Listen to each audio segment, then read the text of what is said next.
바로 우리가 앞장에서 다윗이 얼마나 큰 승리를 이루어서 그 사울의 진영 한가운데 들어가서 정말 사울의 굴복을 받아냈고 그 입술로 내가 범죄하였다. 내 아들 다윗아, 네가 내 생명을 귀중히 여겼은즉 내가 다시는 너를 해하지 않겠다. 내가 어리석은 일을 하였으니 대단히 잘못되었도다.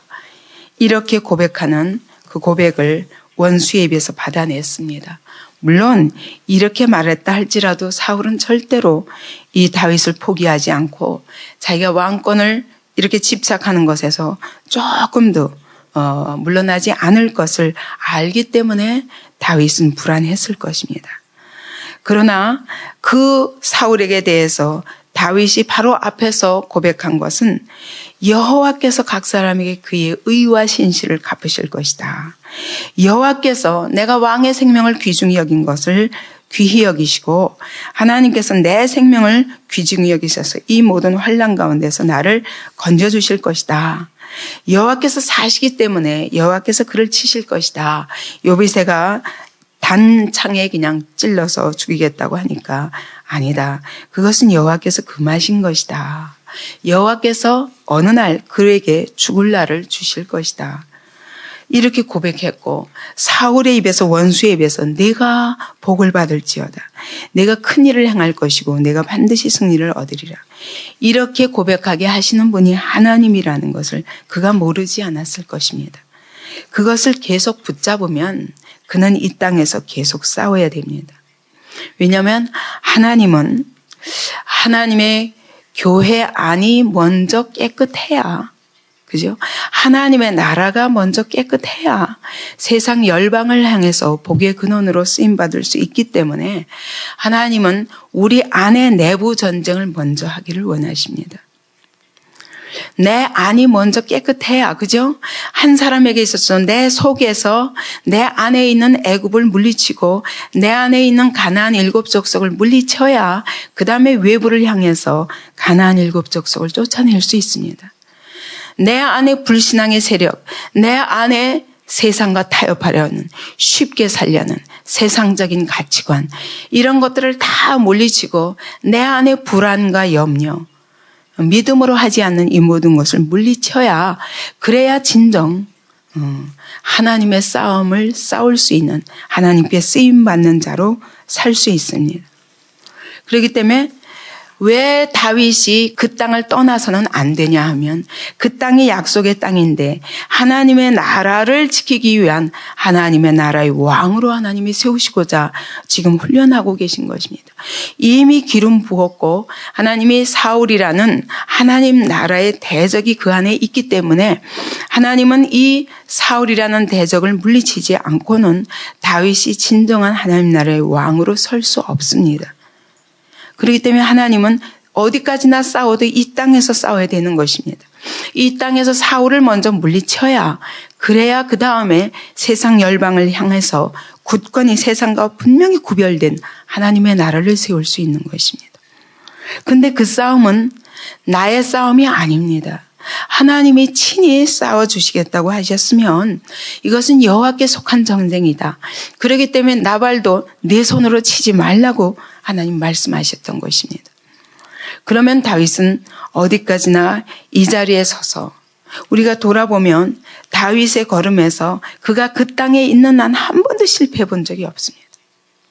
그가 그 땅에 하나님을 의지하고 서 있는 한 늘 하나님이 아주 기가 막힌 절묘한 위기에서도 하나님의 절묘한 방법으로 그를 구해내시고 절대로 사울의 손에다 다윗을 붙이지 않으셨습니다.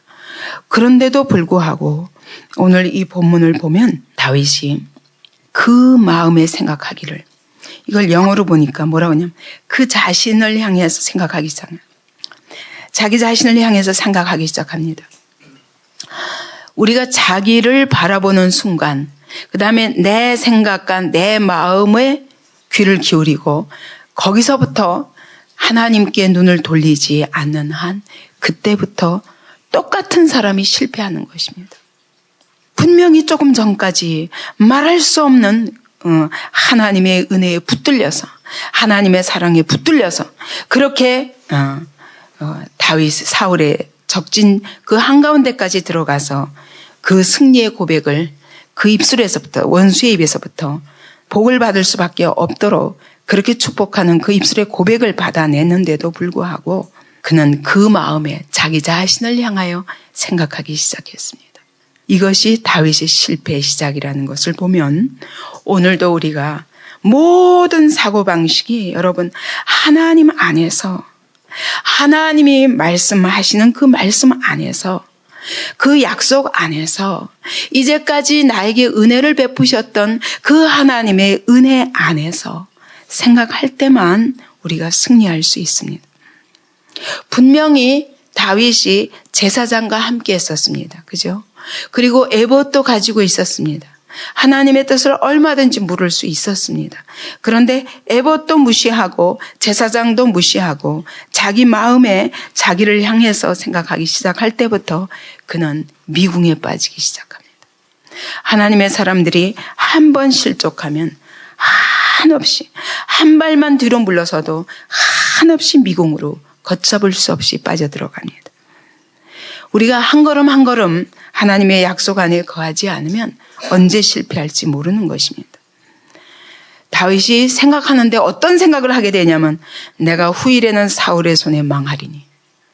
여러분, 이 말이 이제까지의 다윗의 믿음의 고백과 얼마나 다른가를 생각해야 됩니다. 여러분, 우리가 언제든지 한 사람이 하나님의 뜻 안에서 생각할 수 있습니다. 정말 하나님이 이렇게 하시리라 믿음으로 고백할 수 있습니다. 근데 한순간 이 믿음의 줄을 놓치면 전혀 다른 입술의 말을 하게 되는 거예요. 내가 후일에는 사울의 손에 망할 것이라는 겁니다. 이제까지 반드시 하나님이 그를 죽는 날을 보게 하시리라. 그가 전쟁터에 나가서 죽을 것이다. 이렇게까지 말했던 그 다윗이 내가 사울의 손에 망하리라. 이것이 자기를 바라보며 생각하는 시간부터 우리는 이렇게 미궁에 빠지게 됩니다. 블레셋 사람의 땅으로 피하여 들어가는 것이 상책이로다. 그렇게 생각하고 나니까 일단 내가 죽겠구나. 내가 사울의 손에 죽겠구나. 그 시간부터 이제는 다른 방책을 내가 생각해야 되는 것입니다.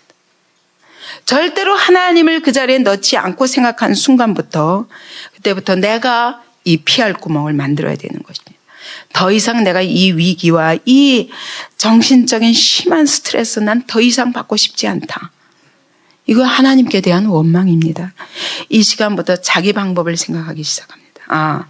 최선책이 무엇이냐? 내가 이 사울의 손에서 벗어나는 최선책은 블레셋으로 도망가는 길이다. 우리의 모든 길 중에 하나님의 손에 맡기는 것보다 더 상책은 없습니다. 절대로.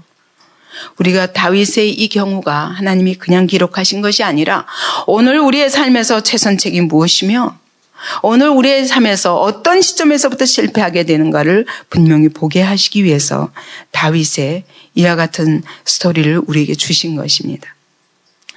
사울이 분명히 이렇게 하면 사울이 이스라엘 온 경내에서 나를 수색하다가 절망할 것이다. 그러면 내가 그 손에서 벗어나리라. 나를 바라보는 순간 내 생각에 귀를 기울이고 내 이 정신적 압박을 받으면서 어떻게 하면 이 고난이 끝날까 이런 생각에 딱 붙잡히면서부터 다 귀찮아진 것입니다. 믿음의 싸움 자체가 귀찮아진 것입니다. 여러분, 이렇게 되기가 너무 쉽습니다. 너무 쉽습니다.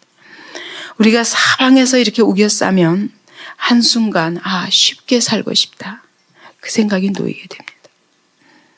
저도 때로는 제가 믿음 위에 산다고 하지만 그러나 때로 정말 이 자리에 놓일까 두렵습니다. 왜냐하면 모든 사람이 쉽게 생각하면 그리고 자기 방법으로 생각하고 더 이상 내부 안에서 싸우는 것이 너무 힘들면 그래 어느 시점에서 그래 해보자 이럴 수 있습니다. 근데 그것이 내가 그것을 깨워서 이것과 싸우면서라도 홀로 외로운 싸움이라 할지라도 내가 끝까지 이 싸움을 할 수밖에 없는 것은 이렇게 떨어지는 시점이 그 다음에 어떤 결과를 초래할지를 분명히 보기 때문입니다. 다윗이 일어나 함께 600인으로 더불어 가드 왕 마옥의 아들 아기스에게 또 갔습니다. 그 아기스가 어떤 아기스입니까? 처음에 도망 다닐 때 블레셋으로 갔다가 아기스와 그 사람들이 다윗을 알아보는 것으로 인해서 미친 채 하면서 침을 질질 흘리면서 아주 부끄러운 모습으로 아기스가 야 저런 인간 쓸데없다. 우리 재수없게 왜 땅에 들어오겠냐. 쫓아내버려라. 그러는 바람에 간신히 목숨을 구하고 빠져나왔었습니다. 그랬던 아기스에게 또 들어가는 것입니다. 근데 이번에는 미친 채 하고 들어가는 게 아니라 자기의 신하 600명을 거느리고 가서 굴복한 것입니다. 한마디로. 아기스에게 굴복한 것입니다. 아기스가 그들을 받아줬던 것은 이제 내가 내 종이 되겠구나. 너 600명의 군사를 데리고 너는 사울의 원수니까 그래 내가 어떻게든 저 이스라엘을 망하게 하려고 그랬는데 너가 내 편이 됐으니까 됐다. 이제 이용 가치가 있구나. 이렇게 생각한 것입니다. 그러니까 아기스에 가서 굴복한 것입니다. 여러분 우리는 하나님을 떠나서 생각하면 결국 세상 앞에 굴복할 수밖에 없습니다. 믿음의 길을 떠나면 그때부터 우리는 세상과 마귀에게 굴복하면서 당장 쉽습니다. 왜냐하면 전쟁을 안 해도 되니까.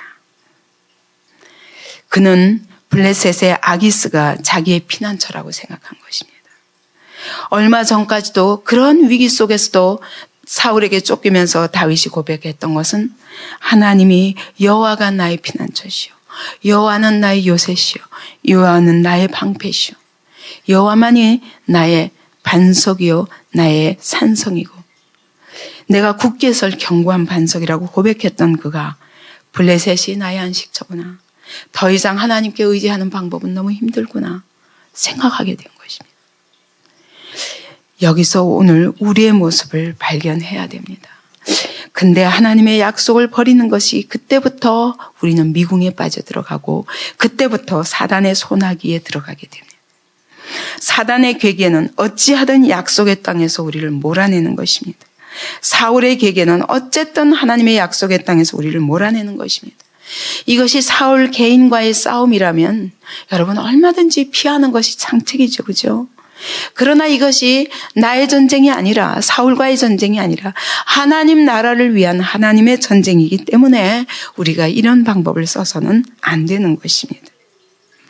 우리의 연약함으로 인해서 우리의 눈앞에 보이는 당장의 어려움을 피하고자 하는 그 쉽게 살고 싶은 그런 우리의 연약함 때문에 결국 사단과 타협하게 되는 것입니다.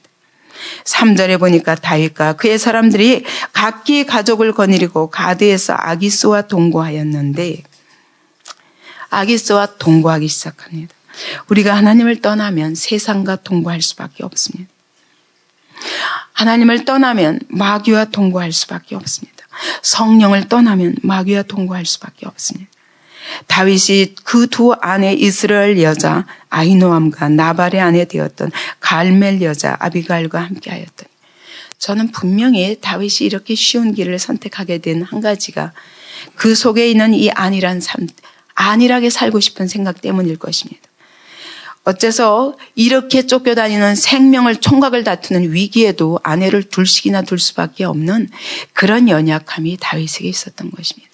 이것이 이 두 아내를 거느리고 조금 편하게 살고 싶은 거예요. 그러다 보니까 아기스와 손잡아서라도 쾌락의 삶, 안일의 삶, 이것이 더 좋아 보였던 겁니다. 우리가 이 한 가지, 내가 어떤 부분에서 한 가지 나의 쾌락과 나의 정욕과 나의 뜻과 나의 어떤 욕망, 그것을 취하고자 하고 그 한 가지를 용납하면 또 다른 죄를 범할 수밖에 없습니다. 우리가 하나님 앞에서 산다는 것은 어쩔 수 없이 하나님 앞에서 살기 위해서는 정말 모든 죄악들을 끊고 정말 어렵지만 하나님의 방법으로 우리의 삶을 전부 의탁해야 되는데 여기 한 가지 두 아내를 가지고 거느리면서 편하게 살고자 하니까 아기스가 그리운 것입니다. 다윗이 가드에 도망한 것을 혹이 사울에게 고하매 사울이 다시는 그를 수색하지 아니하니라. 다윗의 말이 맞긴 맞습니다. 내가 여기서 도망가면 사울이 다시 나를 쫓지 않겠구나. 이게 가장 안전한 길이구나. 예, 사울에게 있어서 그의 마음을 누그러뜨리는 것은 가장 쉬운 길입니다. 그러나 이것이 다윗의 사명을 잊어버리고 자기가 어떤 존재인가 갑자기 또 잊어버리고 자기의 정체성을 잃어버리고 사울의 추적을 회피하기 위한 가장 쉬운 길을 택함으로써 이때부터 다윗은 깊은 수렁으로 빠져가게 됩니다. 믿음의 길에서 떠나서 타락의 자리에 놓이게 됩니다. 어떻게 되냐? 5절에 보니까 다윗이 아기스에게 이르되 내가 당신께 은혜를 받았거든. 아니 은혜를 왜 하나님께 안 받고 아기스에게 받아야 됩니까? 근데 우리는 이런 쉬운 길이 보이면 야 하나님이 우리에게 주시는 아주 정말 이건 하나님의 뜻이다. 정말 나에게 아기스의 은혜까지 받게 하셨구나. 이러면서 자기 합리에 빠집니다. 내가 당신께 은혜를 받았거든 지방 성읍 중 한 곳을 주어 나로 거하게 하소서. 나 땅 하나만 주십시오. 당신의 종이 이제는 하나님의 종이 아니라 아기스의 종이 되었습니다. 어찌 당신과 함께 왕도에 거하리까? 내가 감히 어떻게 아기스 당신과 함께 가드에 거하겠나이까? 나에게 조그만 성읍 하나만 주십시오. 그 아기스가 그날에 시글락을 주었습니다. 이 시글락은 이스라엘 최남단입니다. 시므온 지파의 땅인데 블레셋이 침범한 것입니다. 그래서 자기 지역 삼은 곳입니다. 그러니까 이곳은 이스라엘 땅이기도 하고 블레셋의 땅이기도 하고 아주 기가 막히죠. 그렇기 때문에 이곳에 있는데 나는 약속의 땅을 떠나지 않은 것이지만 그러나 사울을 피할 수 있는 최선책인 것입니다. 그러나 이 땅을 얻기 위해서 다윗은 아기스와 손잡아야 했습니다. 아기스에게 굴복하고 아기스에게 타협하고 뿐만 아니라 나는 아기스의 종입니다. 이렇게 고백할 수밖에 없었던 것입니다. 여러분 오늘 그리스도인들의 삶의 모습을 보십시오. 우리가 어떻게 살고 있나? 사실은 하나님의 종이라고 하지만 교회 문턱만 나가면 사실은 세상의 종입니다. 세상이 우리에게 요구하는데 그 요구하는 것이 가장 쉽고 편한 길이고 형통할 수 있는 내 개인의 영광을 위해서 형통할 수 있는 길이면 그 길을 선택하지 어려운 좁은 길을 선택하지 않습니다. 십자가의 길을 선택하지 않습니다. 그렇기 때문에 하나님의 교회가 무력한 것입니다. 그렇기 때문에 하나님의 교회에 하나님의 영광이 드러나지 않는 것입니다. 그가 이 시글락이 오늘까지 유다 왕에게 속하니라. 이때부터 물론 이 땅을 하나님께서 유다에 속하게 하셨습니다. 다윗이 블레셋 사람의 지방에 거한 날수는 1년 넉 달이었다. 이 1년 넉 달은 다윗에게 있어서 망명 생활 중에 가장 영적으로 침체된 시기였고 하나님 앞에서 가장 부끄러운 시기였고 나중에 왕이 되고 나서도 이 부분은 이스라엘에게 있어서 가장 수치된 부분이었습니다. 이스라엘이 왕으로서. 그런데 8절에 보십시오. 그렇게 하고 그가 어떻게 살아가는가? 다윗과 그의 사람들이 올라가서 구술 사람과 기르스 사람과 아말렉 사람을 침노하였으니 그들은 옛적부터 술과 애굽 땅으로 지나가는 지방의 거민이라. 이게 무슨 말이냐면 이 구술과 기르스와 아말렉 사람들은 이게 이스라엘 남부 지역에 있는 그런 이방 족속인데 블레셋과 오히려 가까운 족속들입니다. 왜냐하면 이스라엘과 등을 지기 때문에. 그러니까 다윗이 이 땅에 거하면서도 자기 땅에는 이스라엘 백성을 괴롭히는 게 아니라 블레셋과 가까운 사람들을 조금 찝쩍찝쩍 치는 것입니다. 그렇게 해서 뭐 했냐면 자기 딴에는 이랬겠죠. 봐, 나는 이래도 하나님의 나라를 위해서 싸우고 있잖아. 이것이 하나님의 뜻이지. 이방 족속과 싸우는 것은. 그러니까 하나님이 나를 기뻐하실 거야. 내가 이 자리에 있는 것에 대해서 하나님이 기뻐하실 거야. 내 이 전쟁을 하나님이 분명히 기뻐하실 거야. 이렇게 생각하면서 자기 합리화하면서 지금 외부와의 전쟁을 합니다. 그런데 다윗이 그 땅을 쳐가지고 어떻게 했냐면 남녀를 살려두지 않았습니다. 살려두지 않고 양과 소와 나귀와 약대와 의복을 취하고 돌아와서 아기스에게 이르렀다. 이 얘기는 뭐냐면 그 땅에 가가지고 싹 쓸어서 사람을 다 죽여버리고 그 다음에 그들의 모든 물건들을 다 취해가지고 와서 아기스에게 곡물로 주고 그리고 자기가 취할 것 취하고. 그러니 다윗에게서는 이때가 어느 때보다 부유한 때인 것입니다. 땅도 얻었겠다. 한 성읍을 자기 성읍으로 얻어서 600명이 함께 살고 600명이 이제까지 뭘 먹을까 해서 저 파란 강야까지 내려갔다 왔다. 나발에게 모욕까지 당하면서 이렇게 공고한 삶을 살았었는데 이야 진짜 하나님의 방법으로 이보다 더 좋은 방법이었구나. 진짜 편하구나. 이런 조그만 족속들하고 싸워가지고 증인을 남겨두지 않기 위해서 싹 쓸어버리는 것입니다. 왜? 여기 뒤에 보니까 그 남녀를 살려 가드로 데려가지 아니한 것은 그의 생각에 그들이 우리에게 대하여 이르기를 다윗의 행사가 이러하여 블레셋 사람의 지방에 거하는 동안에 이같이 행하는 습관이 있다 할까 두려워하여서 증인을 하나도 안 남기고 싹 쓸어버렸습니다. 왜냐하면 그 다음에 이런 것들을 공물을 갖다 바치면서 아기스가 물어봤어요. 너희가 오늘은 누구를 침노하였냐? 오늘은 누구를 침노하였냐? 이 말로 봐서 다윗은 계속 찝쩍 소수민족들을 돌아다니면서 쳐가지고 그 공물을 먹고 그 전리품들을 먹고 또 아기스에게 공물로 바치면서 아기스를 아주 흡족하게 했던 것입니다. 그런데 누구를 침노하냐? 오늘은 하는 거 보니까 날마다 이렇게 한 거예요, 거의. 이렇게 하면서 먹을 것을 공급받았는데 아기스가 물어봤더니 정직하게 말하지 않습니다. 그술과 기르스와 아말렉 사람을 침노하였습니다. 이렇게 말하지 않고 유다 남방과 여라무엘 사람의 남방과 겐 사람의 남방이니이다. 이 여라무엘도 유다 지파의 한 가문입니다. 겐 사람은 우리가 모세 때부터 이스라엘에게 아주 우호적인 유목민족이었습니다. 이 사람들의 남방을 쳤다. 그러니까 이 말은 무슨 말이에요? 이스라엘과 가까운 민족과 이스라엘 유다 지파를 쳤다는 얘기입니다. 거짓말하는 거예요. 왜? 아기스가 블레셋과 가까운 이방들을 쳤다 그러면 너 계속 이렇게 할 거야 하고 또 쫓아낼 거니까. 그래서 거짓말을 해가면서 우리가 나는 이스라엘 사람을 쳤다고 말하는 거예요. 무서운 것입니다. 이 거짓말을 안 할 수가 없어요. 그 땅에 들어간 한, 아기스의 땅에 들어간 한 이 거짓말을 하지 않을 수가 없습니다. 우리가 한 가지, 하나님 앞에서 한 가지 포기하다 보면 그 한 가지로 끝나면 얼마나 좋겠습니까? 이것 때문에 그 다음 또 포기해야 되고 그 다음 또 포기하면서 우리는 세상과 점점 손을 잡게 되는 것입니다. 이것이 다윗의 앞의 모습과 얼마나 대조적입니까? 그가 믿음으로 승승장구하여 그 사울의 진영 가운데까지 들어가서 물병과 창만 갖고 와서 하나님이 저를 치시리라. 여호와께서 내 생명을 귀중히 보호하시리라. 내가 저의 생명을 사울의 생명을 아낀 것 같이. 그렇게 입술로 고백하던 그 믿음은 어디 갔습니까? 그 믿음은 어디 갔습니까? 우리가 이런 사람들입니다. 다윗이 이런 사람이라면 오늘 우리가 어떤 모습인가 보십시오.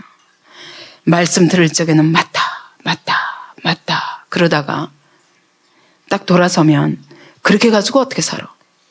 말씀대로 어떻게 살아? 제가 이제까지 제가 듣는 비난은 그것입니다. 어떻게 말씀대로 다 사냐? 어차피 세상에 사는데 적당히 타협하며 살아야지 어떻게 말씀대로 사느냐. 기껏 가르쳐 놓으면 이것 가지고 비난합니다. 여러분 그러나 성경을 보십시오. 말씀대로 사는 자가 승리합니다. 궁극적인 승리는 하나님의 승리에 있지 나의 승리에 있지 않습니다. 인간은 죄인으로 태어나 영원히 사단의 종로로 달 수밖에 없는 인간입니다. 그렇기 때문에 나로 돌아가는 한 사단과 손잡게 되는 것입니다. 어찌하든 우리는 이런 자기의 기질과 싸워서 믿음 위에 굳게 서는 것이 진정한 승리, 하나님의 승리가 내 삶 속에 나타나는 길입니다. 다윗이 이때 얼마나 추한 모습이 되는가 생각해 보십시오. 그가 이 노략물로 인해서 굉장히 물질적으로 부유하고 두 아내나 거느리며 쾌락 가운데 아기스도 위협하지 아니하고 이스라엘도 사울도 위협하지 않고 얼마나 편한 상태입니까? 몸도 편하고 물질도 풍요하고 이야 이제는 됐구나. 그런데 다윗의 영적 상태는 점점 미궁으로 점점 타락의 길로 빠지고 있는 것입니다. 이제는 거짓말을 떡 먹듯이 하게 되는 것입니다. 날마다 이렇게 했다면 그는 날마다 거짓말을 했을 것입니다. 이제는 사명도 잊어버렸습니다. 믿음도 잃어버렸습니다. 그 믿음의 용기도 잃어버렸습니다. 그 기가 막힌 사울에게 쫓기면서 유대 광야에서 썼던 모든 찬송과 시도 잃어버렸습니다. 오직 뭐만 남았습니까? 물질과 육체의 쾌락 안에 젖어들고 있었습니다. 오늘 우리의 삶이 이와 같이 교회 안에서의 신앙 고백과 세상에 나가서 가정에 돌아가서 자기 마음대로 사는 이런 이중적 삶을 계속하고 있지 않습니까? 우리의 삶에 이런 가면을 쓰고 위선의 탈을 쓰고 그리고 하나님 앞에서 사는 것이 아니라 입술로는 하나님 앞에 산다 하면서 우리의 삶의 본질에 돌아가면 쉽게 살기 위해서 우리가 얼마나 하나님의 뜻을 포기하고 있는지 우리 자신을 점검하는 오늘이 되기 바랍니다. 이러면서 아기스를 두려워합니다. 그때 아기스가 뭐라고 그러냐면 다윗을 믿고 말하기를 네가 그렇게 이스라엘 족속들을 쳤다고 아주 흡족해 합니다. 증인이 없으니 이것을 말할 사람도 없습니다. 아기스가 다윗을 믿고 말하기를 다윗이 자기 백성 이스라엘에게 심히 미움을 받게 하였으니 이스라엘과 원수가 이미 됐구나. 끝났다. 이 다윗은 내 편이구나. 내 종이구나. 그는 영영이 내 사역자가 되리라. 아기스의 입술에서부터 너는 내 종이라. 이런 말을 듣게 되고 다윗 스스로도 나는 이제 하나님의 종이 아니라 아기스의 종입니다. 블레셋의 종입니다. 이렇게 고백하게 되는 것입니다. 우리가 하나님의 종된 자리를 포기하면 세상의 종이 되고 마귀의 종이 될 수밖에 없습니다. 하나님을 대적하는 자들의 종이 될 수밖에 없습니다. 그러면서 결국은 이것으로 인하여 이스라엘과 대적할 수밖에 없는 전쟁에 놓이게 됩니다. 블레셋이 이스라엘을 치고자 하면서 너 나랑 같이 가자. 여러분 이때 어떻게 하겠습니까? 하나님의 나라의 왕이 되어야 할 자가 이스라엘과 블레셋과 함께 손잡고 블레셋과 싸워야 할 자가 이스라엘과 싸우는 자리에 놓이게 되는 것입니다. 그렇게 해서 하나님의 나라를 대적하는 결과를 가져오게 됩니다. 이러한 난처한 입장에 빠지면서 다윗은 그때부터 또 고통을 맡게 되는 것입니다. 여러분 오늘 우리가 믿음을 떠나서 이와 같이 자기 자신을 바라보는 순간 다 잃어버려 한순간 거기서부터 출발해서 우리는 점점 미끄러져서 세상으로 빠져가고 타락으로 빠져가고 그래서 거짓말을 떡 먹듯 하고 육신의 쾌락과 물질적 부요 이것이 그의 최선의 평안이 되어버리는 그런 자리에 놓여서 결국 하나님을 대적하는 자리에 놓인다는 것입니다. 오늘 이 본문을 통해서 이것은 단순한 사건을 의미하는 것이 아닙니다. 그리스도인들이 빠지게 되는 믿음에서 떠남으로 인해서 빠지게 되는 그 영적 위험이 어떤 것이 어떤 결과를 초래하는가를 하나님이 우리에게 보여주시는 것입니다. 하나님이 베드로전서에서도 말씀하십니다. 마귀를 대적하라. 모든 염려를 주께 맡기고 마귀를 대적하라. 그리고 대적하면 저가 피하리라 하면서 오늘도 우는 사자와 같이 삼킬 자를 찾으려고 마귀가 끊임없이 이와 같이 믿는 자들에게 역사하지만 저를 대적하는 길은 뭐냐? 믿음에 굳게 서서 마귀가 하는 일은 우리가 믿음에서 떠나게 하는 것입니다. 오늘도 나 자신을 바라보며 생각하지 말기 바랍니다. 하나님을 바라보고 하나님의 약속을 붙잡고 그리고 이 영적 싸움에 승리하는 자로 설 수 있도록 하나님 오늘도 우리의 눈을 하나님께 고정하게 도와주옵소서. 우리의 마음을 하나님께 고정하게 도와주시옵소서. 오늘도 하나님의 약속의 말씀을 붙잡고 믿음에 굳게 서서 마귀를 대적하게 도와주옵소서. 세상을 대적하게 도와주옵소서. 이 전쟁이 나의 전쟁이 아니라 하나님께 속한 전쟁임을 고백하게 하옵소서.